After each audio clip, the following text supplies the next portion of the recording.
the most overpaid import? Is it Perks or is it Sword Art? I'm so excited for this. There's so many overreactions, so much trash talking that goes along with this. Cloud9 versus TSM, one of the hypest rivalries that we have in the LCS. And let's get into the picks and bans, because there are two main pain points for me. It is top lane for both of these teams, and then how is TSM going to deal with Blabber? They really need to limit Blabber's options here. He has been so good on every champion. Talia is still up, Kindred is still up, so he's going to have an option from one of those two very successful ones he's used already. But currently, they are focusing him. Pantheon is definitely high priority on jungle ban as well as the Olaf. See if they follow it up with 3 Blabber bans, and they do. Yup, we've got Talia, Olaf, Pantheon, Graves, Renekton, and Camille all banned away. First pick of this draft will be the Kai'Sa here for Cloud9. Not surprised to see this S-tier AD carry going over as first pick in the draft to enable Sven to put them carry pants on. And I like that this plays with Cloud9's mentality. They are always a team that likes to push tempo, dive in a lot of team fights, try and force a lot of fights. Kai'Sa right now is the epitome of that. As far as AD carries goes, her only small weakness is the short range for later, but that doesn't matter if you build a dive comp. With the addition of Gale Force, 2 Killer Instinct, plenty of options there for big kills for Sven. Answers from TSM already the Jhin, extremely popular, but Spica's Nidalee locked in very early, and they're gonna need some hard CC with their solo laners for this. We have seen a couple of successful uses of Nidalee without that sort of setup, but it is far more rare. Yeah, Nidalee feels like she falls into the same camp there with Talia. Very, very powerful AP jungler that really wants to just take her allies out to a nice fancy dinner to say thank you whenever they have that point-and-click CC to set them up and make sure they can hit them skill shots to get the ganks done. But over on the other side, Cloud9 say, all right, you want to talk about point-and-click CC? Let's get Perks here on the Twisted Fate in the mid lane that can set everything up, really get all the side lanes a-going. And Blabber on the Hecarim, Kobe. This is the kind of champion you can take over the Rift with. We said dive, Flowers, and what is more dive for a jungler than Hecarim? Blabber is going to be set up for success here because they've locked in the Twisted Fate for Perks. I love high priority on Twisted Fate that teams have been showing. It just so greatly accentuates the strengths of powerful junglers right now.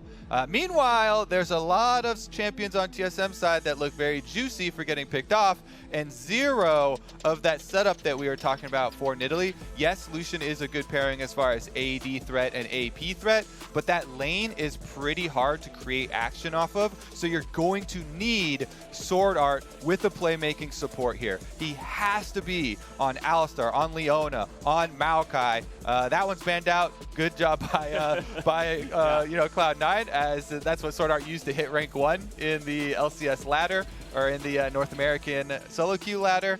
There are definitely plenty of other options though. Rel as well, super popular as far as that big AoE setup. Shen, Maokai, what else is it going to be? TSM, last ban is skipped.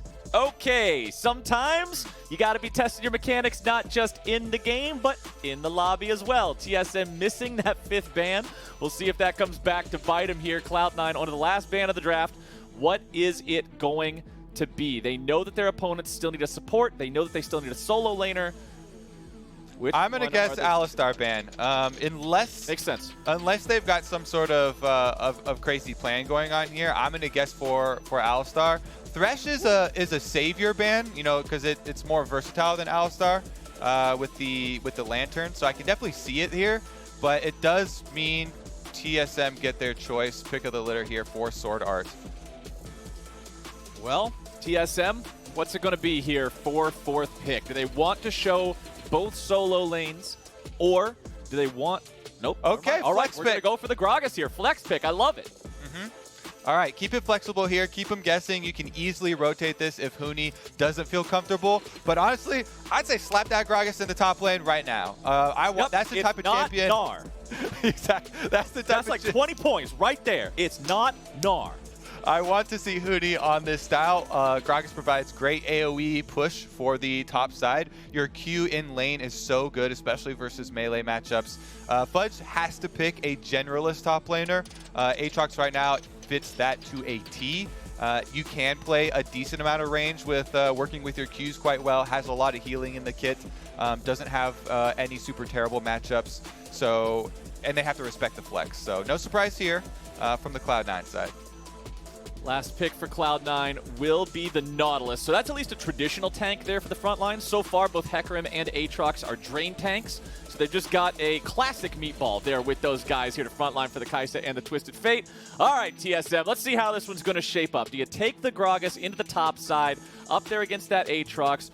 Do you want to play Gragas mid and put Lucian top? Do you want to completely switch everything up and not listen to anything I'm saying? Oh, we got the Galio picked up here as the final pick of this draft for TSM. Kobe, how are we feeling about this? So Galio I have really liked when there's been this super high priority, the meta is emerging of almost all the supports have been hard engage melee champions for bot side. Galio can defend against that really well because he can peel super well in lane since your taunt is AoE, plus you have the Justice Punch.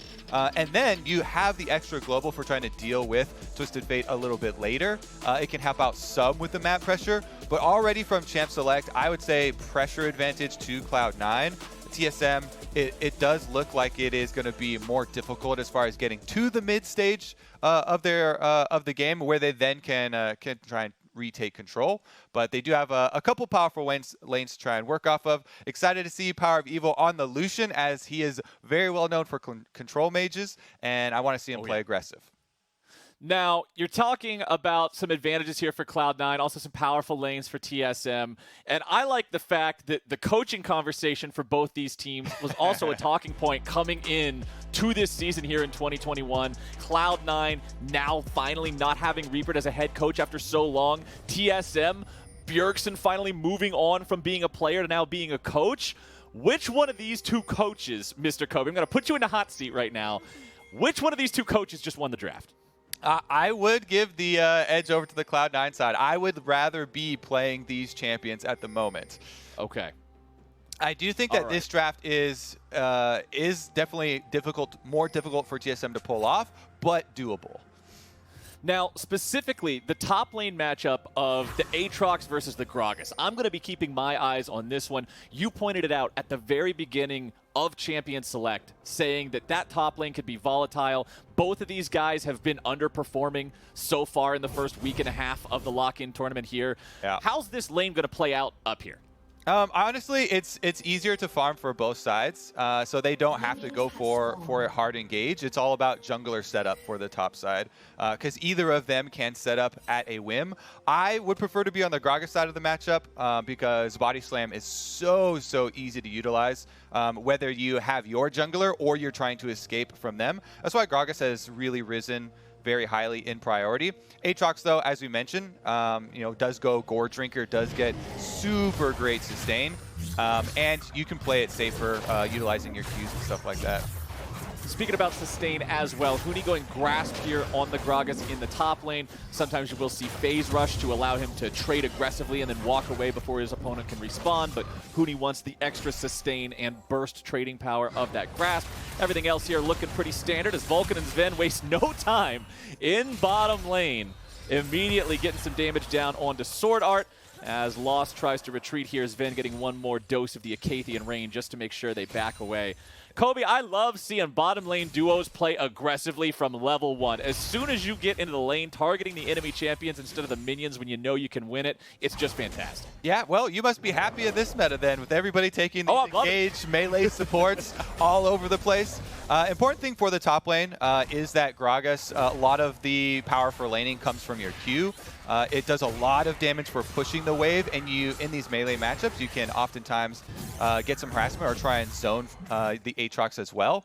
Huni so far had some pretty good trades off camera, but the biggest difference, as I mentioned before, is a difference in jungle starts. It is a top side start for Blabber, so he's clearing towards bottom on the Hecarim. So Fudge knows he's on a timer here, whereas Spica with the blue start clearing towards the top side means that Huni has the possibility of those Body Slam flash engages to try and set it up. that can turn into a Nidalee Spear guarantee as well if they time the positioning correctly. And you can see Huni's not hesitating to trade aggressively right now, knowing that he has Spica up on this top side of the map. Fudge has had to kind of dial it back a little bit with Blabber going for bottom crab.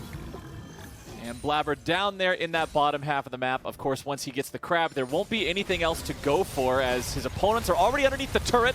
Vulcan going in here for a lot of damage onto Sword Art. Takes over half his health bar on that one. But he's not low enough that Blabber would be able to swoop in from the side and go for some sort of a turret dive. So it's time for the horse to go home as Spica will walk into that side brush there in mid lane, just see if he needs to hang around, but he won't. He'll go ahead and get back as well. So both of these junglers going through that first clear identically, just ending up on opposite sides of the map. Hecarim picking up that nice early sheen. Of course, the item only costing 700 compared to the previous 1050 makes junglers that buy it early on just feel great about being able to go back after one full clear and hit that price point. Spica working towards his items as well, as we've got about a 10 CS lead for Power of Evil in mid lane over Perks right now. But Blabber's coming in, Vulcan joining up. Power of Evil continuing to run away, trying to save the flash here. Dodges out of the way of the dredge line, but more damage is coming in, and first blood over to Blabber and Cloud9. If you're going to live that for PoE, you flash as soon as you see a Hecarim and a Nautilus in your lane. You would have to do it so early so that Blabber doesn't get to charge you back. He's able to, to walk right past Power of Evil. Power of Evil is trying to hold his summoners here. You can tell he's thinking, hey, I can sidestep, I can dodge enough, but there are crowd control options on all three of those champions. So if you see all three of them in your lane, at least for me, I'm busting my flash as soon as all three of those in lane. You're getting the hell out of town. The Power of Evil opts to try and outplay it, but you can't outplay. Perks has the flash still. Flash stuns it. Follow up for Twisted Fate. So yes, Cloud9 do use a bunch of summoners there, but that is super worth it. First blood, they take down that aggressive mid lane power point that we were talking about from Champ Select. Spica wants to answer on top side though, but it will be a 2 versus 2. Fudge continuing to push forward as Blabber joins up in the fight here. Huni getting knocked up into the air with Fudge's Q2.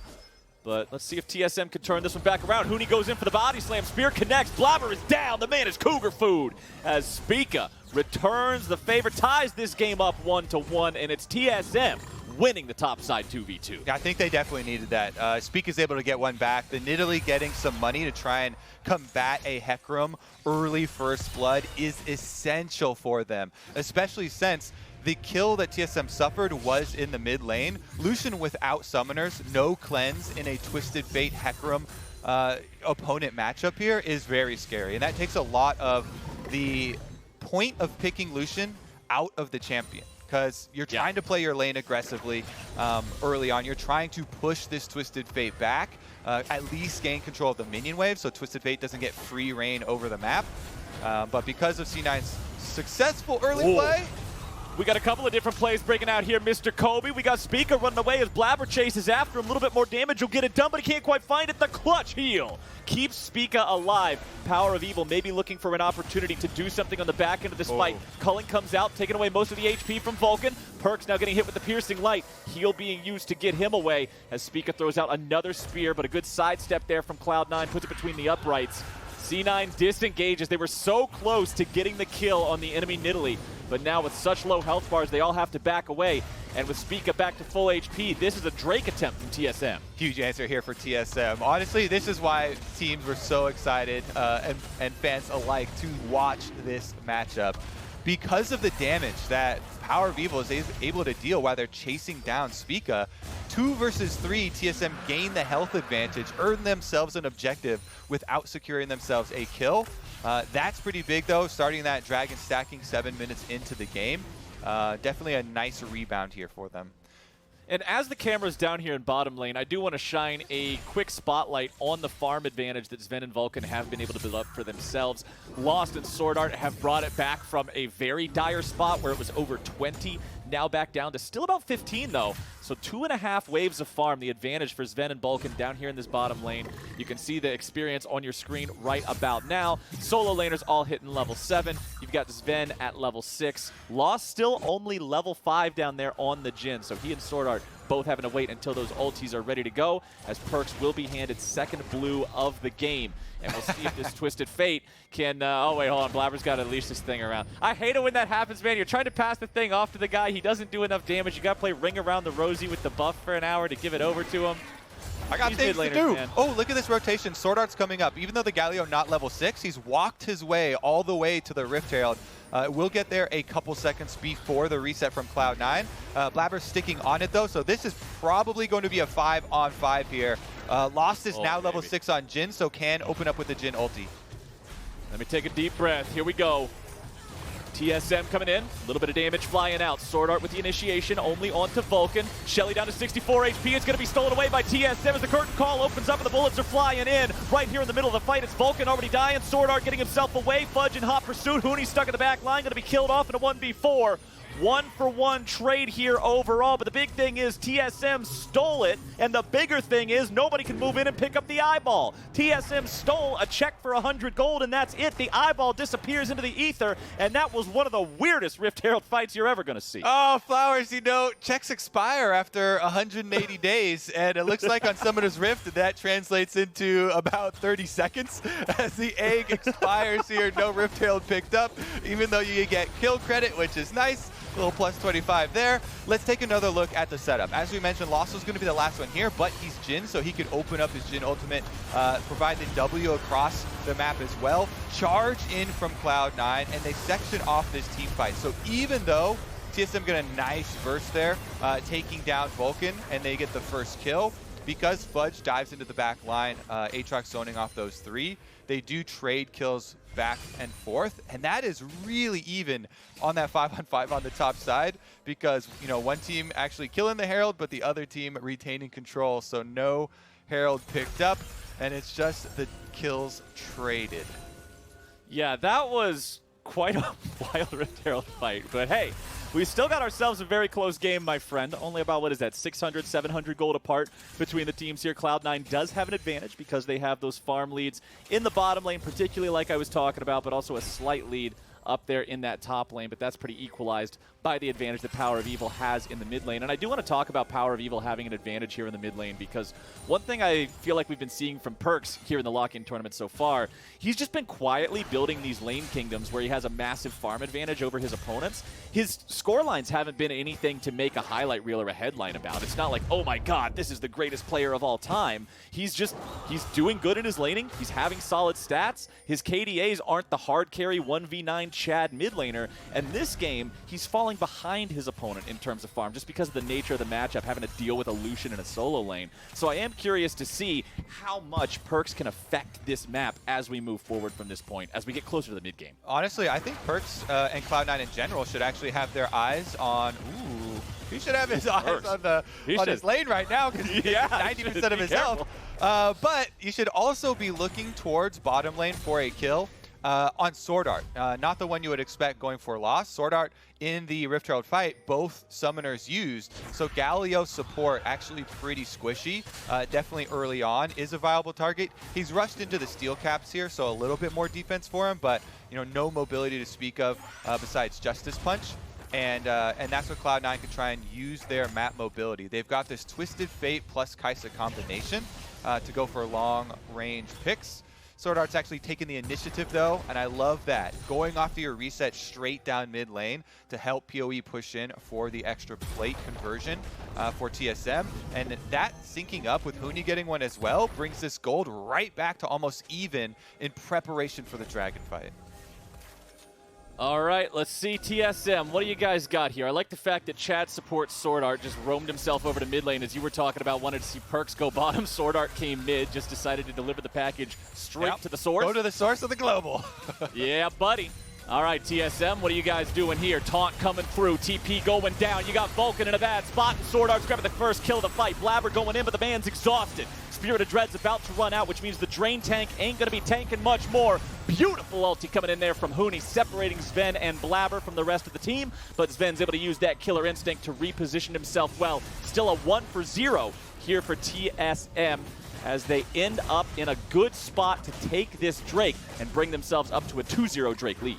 We came to a brawl fest here, Flowers. Every single objective is met with 10 players. And we start this one out with a support stare down that actually just means which support has the backup a little bit closer. And guess what? It was TSM with Sword Art. So he wins the stare down. He wins the game of chicken there. Vulcan instantly annihilated. Melee range of the Galio, like we kind of talked about in Champ Select. One of the reasons I like Galio emerging in all of these melee-heavy setups here is just that. He's able to just get the taunt onto Vulcan. They 100% to 0 this Nautilus. So then Cloud9 lose one of their biggest points of initiation. This Nautilus was picked for the ultimate to start out on a target for Blabber, but Sword Art just walks right up, and TSM are here first. So they get the kill, and Blabber, you can tell, he still wants to go for it. He's thinking, oh my, it's so frustrating here, but they're outnumbered now.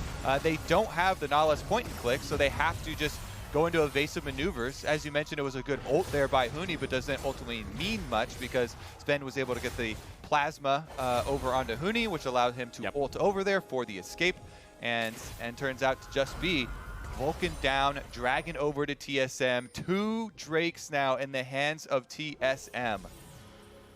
Well, TSM's feeling good about that fight down there. And I also want to point out, we only got to see the gold comparison for a moment before the replay started. But right before we went to that replay, Huni was the richest person on the map. He has been having a less than impressive performance so far in the Lock-In tournament. But here in this game, on the Gragas, the man's got some money. Let's see if Sword Art gets punished here for going in a little bit too far forward. Onslaught of Shadows coming out. Goodbye, Sword Art. Cloud9 with the punish, tying the game up 3-3. And they'll take that free kill, but Fudge barely survives trying to get away here. TSM biting back a little bit. Curtain call opens up. Fudge gets himself outside of the range there with a good flash. Lost now in trouble as Blabber and Perks are going in looking for something. Perks with a flash away of his own. Blabber's still going to be on the front line here. Cloud9 health bars depleting very, very quickly. And TSM managed to hold the line here in a 4v5, trying to make sure they do not give anything else away to Cloud9, and they're doing a damn good job of it. Huni goes over the wall. The body slam is there. Lost with the follow-up, and Lost is on the board, baby. Yep, Fudge uses Flash to get out of the Jhin ultimate earlier, and Huni's able to make him pay for it. So in the end, TSM actually get a kill back for themselves and turn it into an objective. Oh, I was so surprised by this call for Cloud9 to go that deep into TSM territory. You know, using Perks' ultimate and Blabber actually going for that dive. But big props to TSM for actually waiting around and punishing Fudge for being flashless.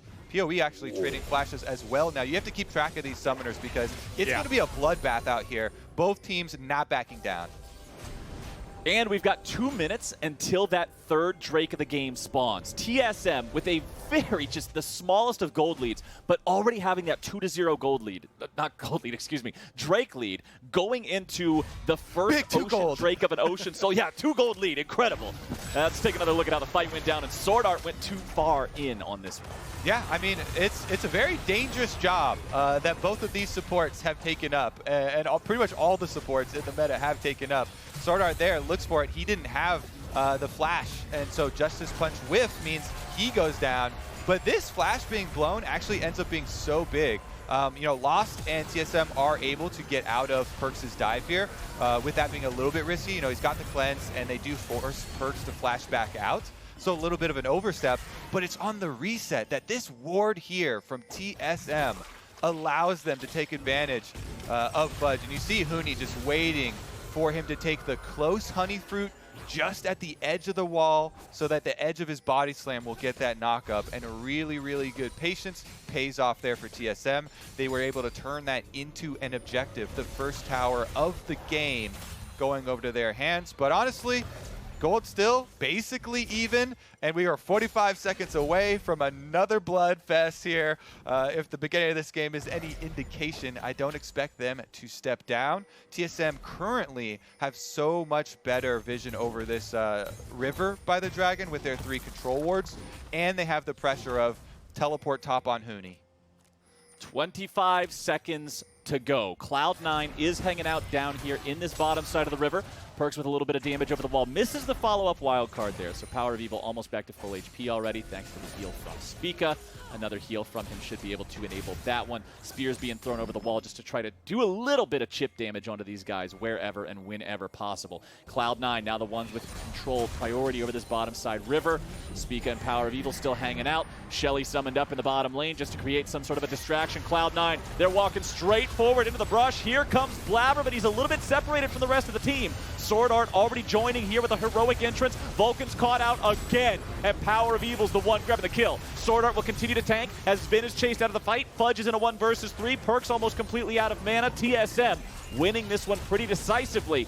And now they get to take control over the Drake Pit. They get to take control over the river. They won the team fight, and TSM is looking better and better as this game goes forward. Another fight, another frontline support life lost, Flowers. Vulcan goes down again in this one, and it's actually just the back and forth of the hard engage on Cloud9's side, but counter engage drafted really well here from TSM. You see the effect of, Galio ultimate and Gragas ultimate both finding purchase here for TSM. Sword Art is able to come in, put a stop to the initial change from Cloud9, where they try and make this bush play to get a pick, and after that, they chase down Nautilus. No escapes for Vulcan, which is why, Nautilus players always, you're either on a highlight reel or you're going to be on a big death count reel because you don't have any escapes to get back out afterwards.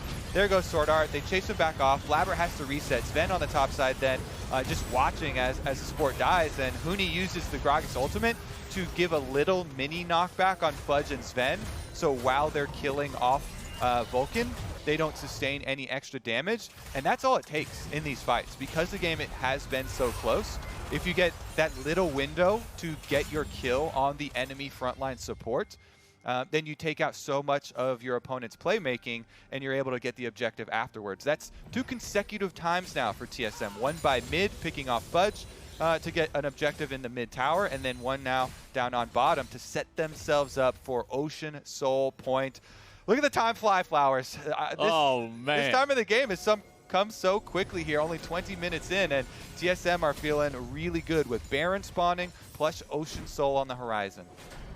Gold graph on your screen right now telling us that the greatest advantage Cloud9 had this game was about 1,200 gold. TSM around almost 1,000 greater than that right now as Perks gets a stun into Power of Evil. But once again, man, every time Power of Evil takes a little bit of damage from Perks, Spica is right there to heal him up and make sure he is doing A-okay. This is not the Moonstone with Staff of Flowing Water Nidalee. This is the more aggressive damage-based one that goes for the Leandri's Torment instead, but the heals are still plenty enough to keep Power of Evil topped off here.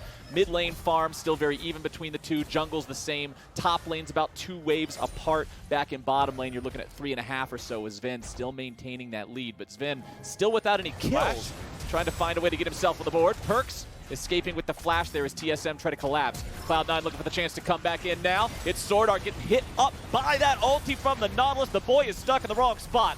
Fudge just drawing everybody's attention off to the side here as Cloud9 continues to look and see if there's anything else to take. Fudge doesn't appear to be in any real danger. Spica throws out a spear but won't get much from it. Baron is up on the map, but does Cloud9 really want to force this? Blabber still has his ulti ready to go. Looks like C9 is going after the Baron. They are daring TSM to stop them. Huni has to walk all the way up here. There is no teleport available on the Gragas.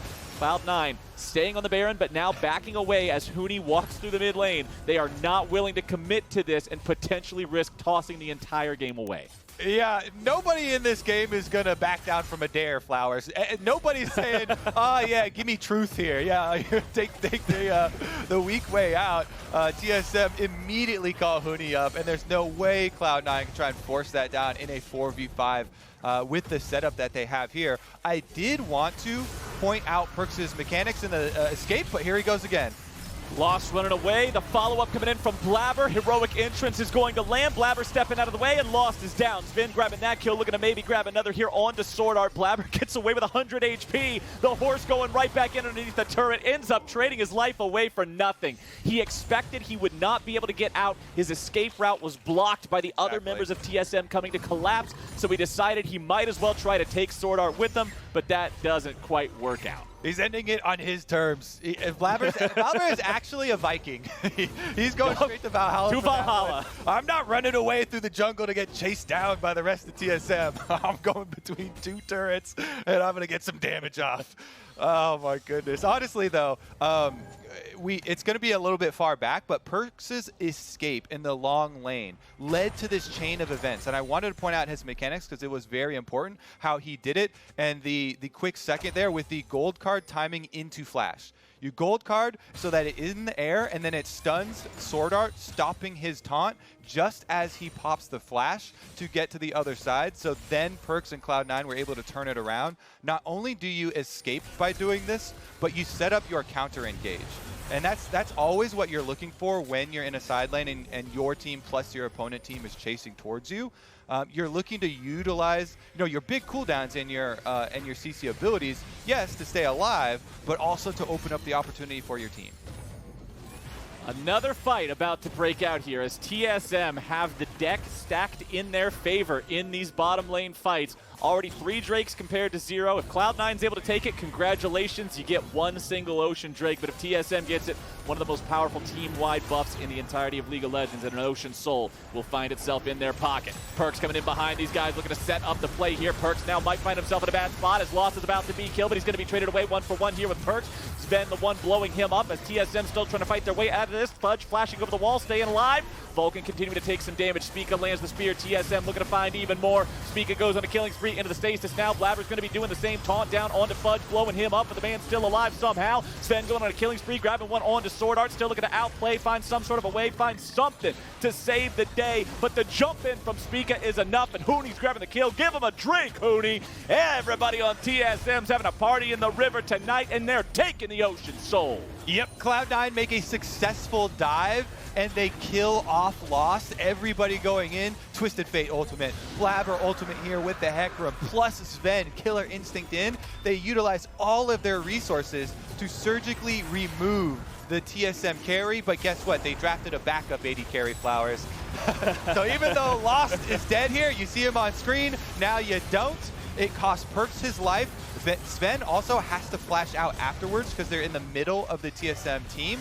And Power of Evil is still here on Lucian, so running behind this beefy front line of Hooney and Sword Art.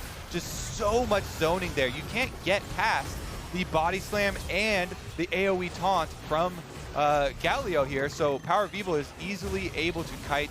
He does end up having to use his flash in exchange there, but it affords TSM the win in that fight. It affords them the Ocean Soul, and now it's an Ocean Soul Gragas. Hooney shrugging off 4 members. He ain't taking no damage. He ain't taking no damage. He's fine, man. Let's see how this goes now as Vulcan's already dead. TSM launching the attack as Perks wants to get away, but the big man's got a big belly and Perks is going home in a big old body bag. Cloud9 loses support, and mid laner TSM with an Ocean Soul already ready to go. They're going towards the Baron now, a 3K gold lead, quickly going to shoot up to about almost 5K. As soon as they collect the big purple worm, everybody's alive. That means everybody gets to wear the buff, and this squad is looking clean today, Kobe. And I don't want it to go under the radar that TSM's comp here is actually hard to pull off. They invested so heavily in counter engage to try and deal with all of Cloud9's dive that them looking for engagement opportunities is more difficult. All they really have to go on are the skill shot based, more difficult initiations, of Gragas and Galio combined. And Hooney has made very good use of his flash to make sure that he can get these setups, but he's also done well, with the ultimates just on a fly when it is a bit more risky. And being, the point person for the team, along with Sword Art there, after the way that the Lock-In tournament started, with Hooney by far being, the underperforming member of TSM, this is just a huge bounce back for him. It is so... I am convinced at this point, Kobe, that every time Hooney locked in Gnar, he meant to pick Gragas. They both start with a G. They're next to each other in the champion select thing in the lobby. This is night and day. His Gnar and his Gragas are not even on the same planet. They're not in the same solar system. This performance is like that old school Hooney that people have missed. The man has been doing some amazing things here in this game, and TSM fans have got to be happy to see it. TP coming in onto the Nexus turret. TSM looking to maybe push all the way for the win here, protecting those cannon minions, letting them put those little plinks and plunks of damage into those Nexus turrets. TSM backing away now, not wanting to overstay. They've still got standing gold in the tier 2 turrets in both side lanes to pick up if they want it. Sword Art is saying, hey, get the hell over here. We're camping this brush. Somebody's going to walk out, just blow him up. Hooney's the bait. Stick it around, trying to convince him he's doing a one of the derpier Hooney plays, but in reality, it's just a 200 IQ bait, trying to get him over there with everybody else. Lost bringing up the minion wave here in the bottom lane to take the tier 2 turret. Looks like nobody from Cloud9 is willing to stand and fight for this one. Why would they? They're pretty far down at this point in time. Now they got to try to defend this next tier 3. Life gets so much harder once you have to defend 2 lanes of super minions at once. C9 waiting on their jungler to get up here. Fudge is teleporting around behind, coming into the red side jungle. Vulcan here in the front line, likely going to be blowed up. You've got Blabber initiating into the middle of 3. They already found the shutdown. On to Power of Evil. Looking to grab another one now. On to Lost. Sword Art, the next target. Stuck in the middle of a 1v4. Sven coming around from behind. Probably going to give the kill over to him.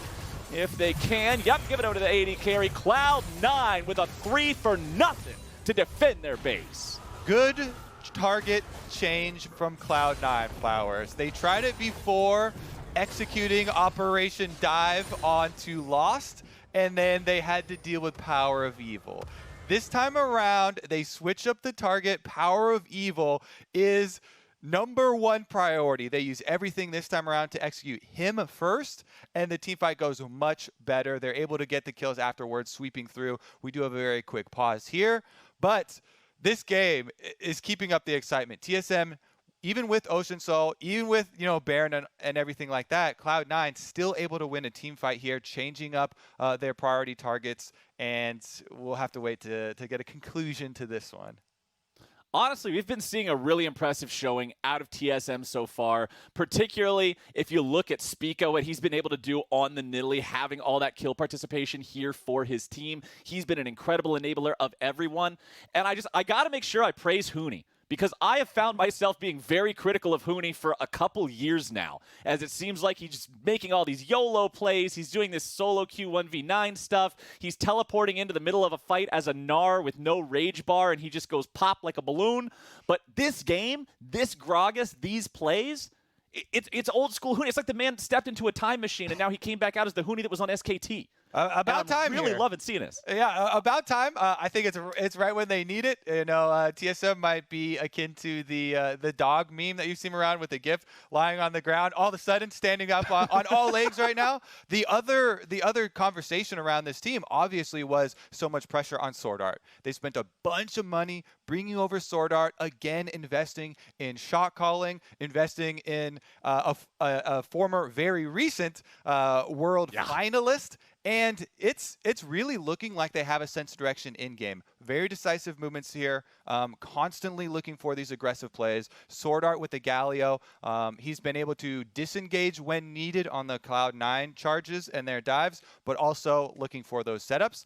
With this twist at the end here, though, where Cloud9 get the victory in the team fight, excited to see if they can actually try and turn it around. Grievous wounds are mandatory here, as Ocean Soul already picked up by TSM. Plus, they already have plenty of healing and champions like Gragas. So we'll get back into it as quickly as possible. I have been informed that it should only be a little bit longer, a few seconds till we get back into the game. And there it is. We are once again back on Summoner's Rift. Now, let's take a look at the damage that last fight did to TSM's lead. Here's another replay of how it went down.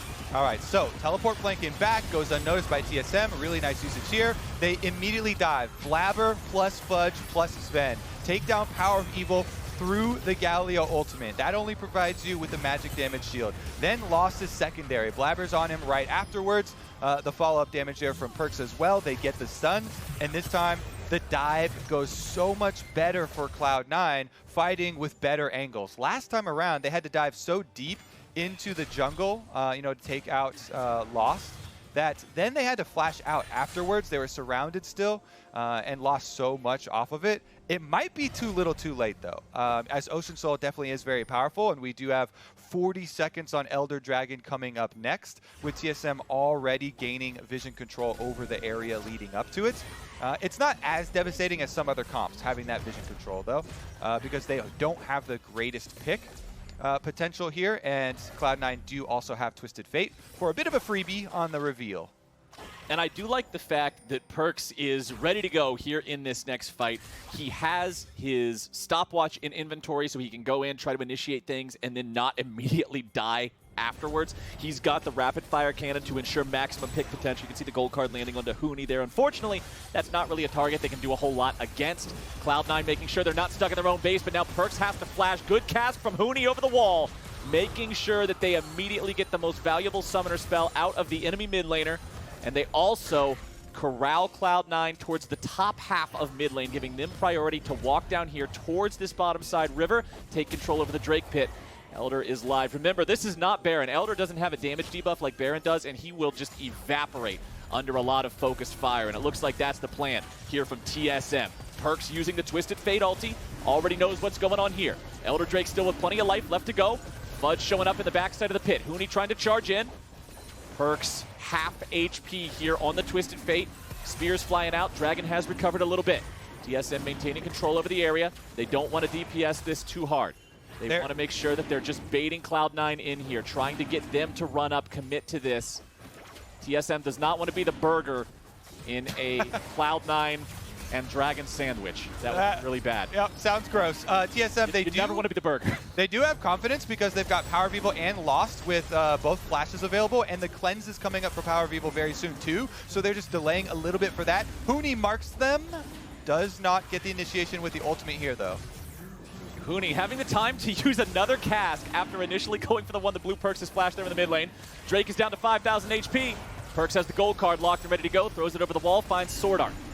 Deadly Flourish shoots out, won't find much of anything. Vulcan going forward, Power of Evil gonna be the one who's in some trouble now. Onslaught of Shadows coming in. Galio gets interrupted, won't be able to make a heroic entrance. Now Sword Art gonna be tanking up here in the front line. Lost grabbing the kill on to Blabber, and TSM still 5 men strong. Sven in the back line, assassinating the enemy AD carry. Who says AD carry's gotta play safe in the back line, baby? Fudge tanking up in a 1v4. Cloud9 will end up losing 3 of their players. Only Perks and Sven still alive, traded away for Lost. It is a 2 versus 4 on the map, and TSM came to play some League of Legends today. And if you win that fight, you win the Elder, you probably also win the Baron, Captain Flowers. That one is going to be the one that leaves a mark. And the flashes being available for both Lost and Power Vivo are the big difference makers this time around. PoE does not go down to the initial dive. Even though Vulcan flashes forward to get the point and click Nautilus stun ultimate down on him, they don't have anyone else in range because PoE can gain so much distance with flash and dash available on Lucian. So both big neutral objective buffs over to TSM, and they are looking like they want to start this one out with a bang. They started the lock-in tournament really, really slow here, but they're going to start this series very strong. And here's another replay of how it went down when Vulcan just got bored of this dance. Yeah, so he flashes in, gets the point and click onto Power of Evil. PoE is able to gain so much distance. You see every member of Cloud9 too far to follow up. Only Blabber could get in there, so TSM chased him off first, and they actually get the first kill of the team fight. Perks is up on the top side, so Twisted Fate actually doesn't provide that extra zoning with the gold card as Cloud9 continue to dive forward. Sven ulting in with the Killer Instinct and then flashing out because he can't win the duel versus PoE heads up means that it's just too much separation here for Cloud9 in their dive. They weren't able to coordinate it like they did last time when the initiation was on their side of the map and they had the flank teleport from Fudge. TSM actually this time do a good job of kiting back down through the river to make C9 overextend in chasing through that dragon fight. They give them the punish. Now they've got Elder and Baron, and now the base is toast. Yeah, this inhibitor turret that held the line last time with the Cloud9 team fight will not do the same here. Now that TSM has returned with that Elder buff, they should be able to just rotate right on over, take down the mid lane inhibitor as well. And then that just creates this situation that no one likes to be on the receiving end of, where you're stuck in your base and your opponents can just choke you out of everything, waiting for that last lane to push up so they can 3-inhib you and just slowly wring the life out of you as the game comes to an end. As Lost grabs a kill into Perks, this is already looking like it's done, Kobe. Not even a fighting chance for Cloud9. TSM are a well-oiled machine. Fudge has to walk himself away. Sven going into the back line looking for Power of Evil, looking for loss, but the boy ain't going to find nothing but death. Waiting for him back here. Fudge dead in the middle of 1v4. Blabber runs away, but they don't need to chase him, man. They got the Nexus, eyes wide open in front of them. There it goes. TSM come into the quarterfinals swinging, and they go up 1-0 over Cloud9. In quite the exciting opener, Captain Flowers. That was only game one of this series. I'm glad we are running a tournament here to start off the season. We get more of this already. We don't have to wait. We're going to get right back into it for game number 2. And honestly, the Gale Force being added to preseason, to this season of League of Legends, does make these more difficult style comps, that TSM are running, actually more viable. I mean, we saw in the last team fight where I mentioned he's got Flash available for PoE. That plus a dash plus Gale Force, he just covered so much ground kiting out and avoiding this hard dive from C9 that I'm excited to see the adaptation heading into game number 2 for this series. And remember, it wasn't just a hard stomp either. Cloud9 had advantages early on in the game. When we saw that gold graph, they were up almost 1.3K early on, but it was TSM who were able to outfight them as the game proceeded. It was TSM and especially Spica and Huni who were constantly facilitating plays being made everywhere and just working together so good as a team. Definitely seems like they're finding their stride at the right time here as we move into the quarterfinals and move into these series play instead of just best of ones. I'm excited to see where the rest of it goes. I want to see a full 3 games. After the break, we'll hear from the State Farm Analyst Desk for more on the TSM win, so don't y'all go anywhere.